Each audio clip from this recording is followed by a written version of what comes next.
Greetings, friends. This is Apostle, Preacher, and Teacher, Reverend Jeffrey Meyer, pastor of Surrey Central City Church, and your host for Spirit and Life Radio. Welcome to the program. We are in the Holy Spirit School of Ministry, series number 10. And we left off with Jesus, who was praised after reading the scriptures amongst the Jews, and then later he reproved them and offended them, not only because of who he was, but because Jesus did not want people who were listening. He wanted people who had ears to hear what he was saying, but they didn't recognize him. And so he went out of his way to offend them, and we began to read scriptures concerning this.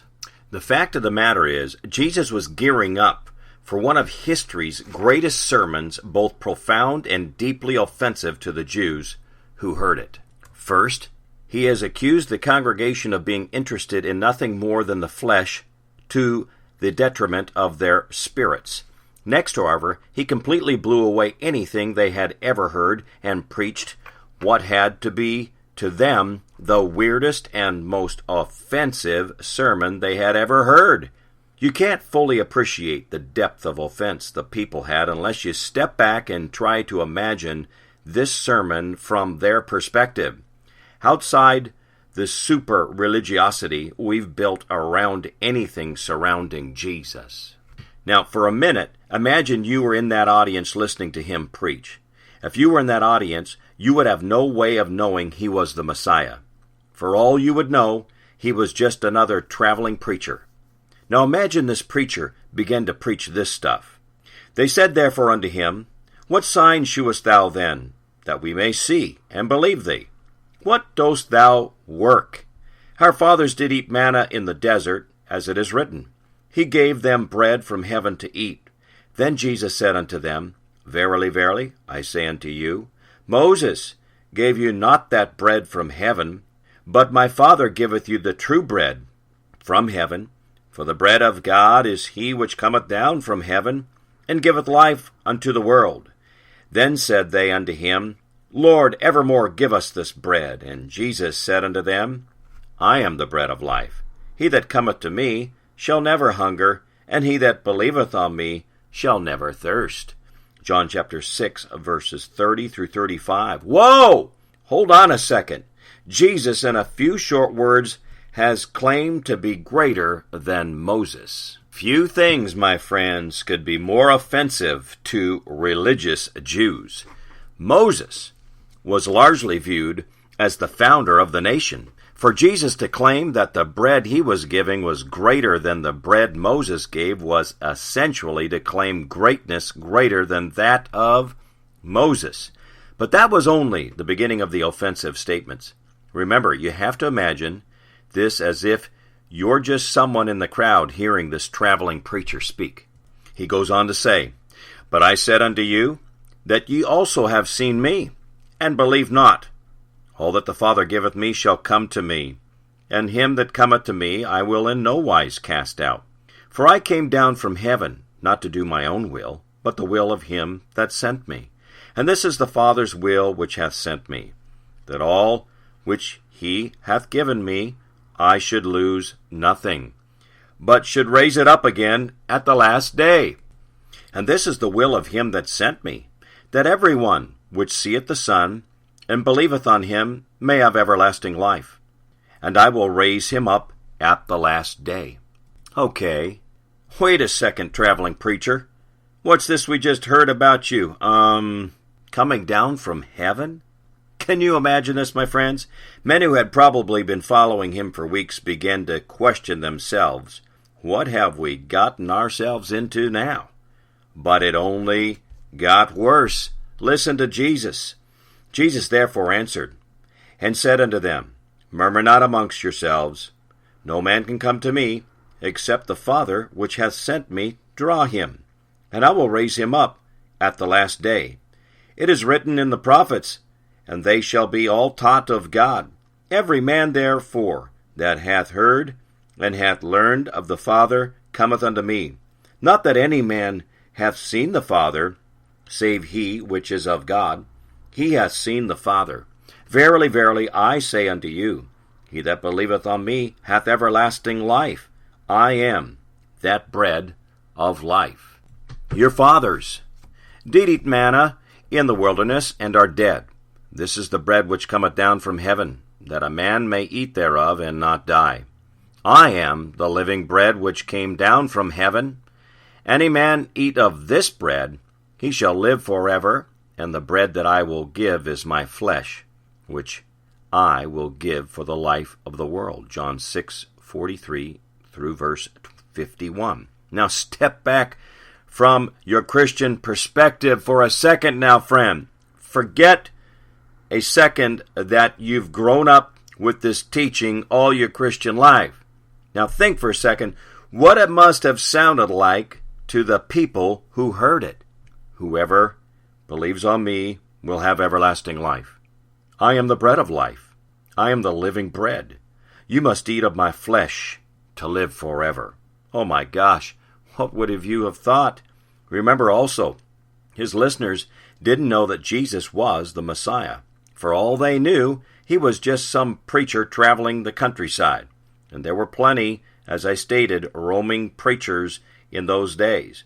And this roaming preacher happened to be better than most, because he also did miracles, but to the listeners, he was just a guy who preached really well. But now then, they had to doubt him just a little bit. He was saying that believing in him would let them live forever if only they turned into cannibals.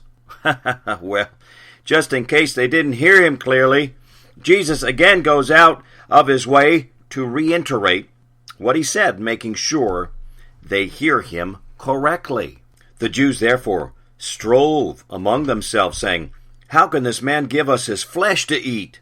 Then Jesus said unto them, Verily, verily, I say unto you, except ye eat the flesh of the Son of Man, and drink his blood, ye have no life in you. Whosoever eateth my flesh, and drinketh my blood, hath eternal life, and I will raise him up at the last day. For my flesh is meat indeed, and my blood is drink indeed. He that eateth my flesh, and drinketh my blood, dwelleth in me, and I in him. As the living Father hath sent me, and I live by the Father, so he that eateth me, even he shall live by me. John chapter 6, verses 52 through verse 57. Now imagine what kind of strange thoughts might be going through your head if you heard a traveling preacher preaching this stuff. You might go home and grab your wife or husband and say, You wouldn't believe what this preacher was saying to us. He was telling us that we had to eat his flesh and drink his blood, and if we would do that, we would live forever. Not only that, but he told us that if we did, somehow he would live inside us, and we would live inside him. Sounds like some kind of wacky cult, doesn't it, friend? Your spouse might answer. Good thing you left. Well, honestly, tear away the mask, the facade of religion for a second, and look at the situation objectively. What Jesus was preaching to the people was at best unusual, and at worst downright freaky. Now, we know through the revelation of the Spirit, Jesus was talking in figurative sense, but to his listeners, he seemed to be speaking literally, and to them, he was advocating that they eat him and drink his blood. Not a very appetizing sermon, is it? Probably not very many of the congregation members were hitting the buffet very hard after that sermon. Well, it goes on. This is that bread which came down from heaven, not as your fathers did eat manna, and are dead. He that eateth of this bread shall live forever. John 6, verse 58. My, oh my, with that statement, Jesus is reiterating his claim to be greater than Moses. Our ancestors, he tells the people, ate manna from Moses, and they died anyway. If you eat my flesh and drink my blood, however, you'll live forever. It is an insult, my friend, on top of injury, as the saying goes. Jesus went out of his way to make sure that the people were paying attention and that there could be no mistake about what he was preaching. No doubt, this is revolutionary preaching, my friends.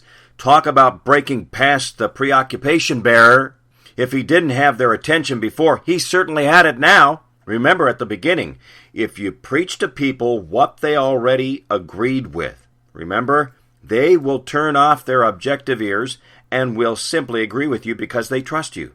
Now, what Jesus wanted them to do, however, was not to listen to him, but to hear him. But though he has already convinced them that he is wacky and way out there, he isn't done yet, though, my friends. Listen to him as he goes on in John chapter 6, verse 59 through verse 62. These things said he in the synagogue as he taught in Capernaum. Many therefore of his disciples, when they heard this, said, This is a hard saying, who can hear it? And when Jesus knew in himself that his disciples murmured at it, he said unto them, Doth this offend you? What and if ye shall see the Son of Man ascend up where he was before? Oh, great! They must have been thinking, now he says he can fly! Well, now, I've been humorous in describing the sermons Jesus was preaching, but the salient point about them was that they were calculated to offend. Do you understand? Though they were laden with truth, and their truth resonates even to this day, the fact is that truth was packaged in a container that was so offensive to the listeners that only those with a fervent desire could understand what was being preached. From that time, many of his disciples went back and walked no more with him. John 6, verses 66. That was largely his purpose in preaching the sermon the way he preached it. He wanted to weed out those who were following him for other than the motives he desired. This incredible falling away was prophesied in the Old Testament by a God who was tired of people listening but not hearing. Tired of people getting caught up in the moment instead of getting caught up in what he was trying to communicate. That's a huge problem in the church today. We as a church are right to be focused on the person of Jesus, but what his listeners were doing that disturbed him was they were concentrating on him instead of what he was saying. Plenty of people were running around saying they were the Messiah, and they were all too happy to indulge people's natural proclivity to join a cult of personality, if you will. But Jesus wasn't trying to form a cult based upon himself. Instead, he wanted his teaching to get across. He wanted people to hear what he was saying instead of concentrating on who was saying it. This is clearly illustrated throughout the Gospels when Jesus warned people against telling who had healed them. But more importantly, when he sent out the disciples to preach, he demonstrated his willingness to detach the message from his own personality. He wanted the message across regardless of who was preaching it. Well, we'll continue in this series in tomorrow's broadcast. Stay tuned for some important information. Dear friends, if you'd like to visit our Sunday service, it is held at 10:30 a.m. in the brand new Chuck Bailey Recreation Center just south of the Gateway SkyTrain station and just north of the BC Lions training facility on the corner of Park City Way and 107 Avenue in Surrey. Canadians, write to us at suite number 491, 7360 137th Street, Surrey, BC, V3W1A3. And on the U.S. side, Spirit Life Radio, P.O. Box 737, Ferndale, Washington, 98248. We appreciate your giving into this ministry to help support its carrying on through the airwaves. God bless you today. And remember, my friends, the words that I speak unto you, they are spirit and they are life. Spirit Life Radio, your spirit-filled connection.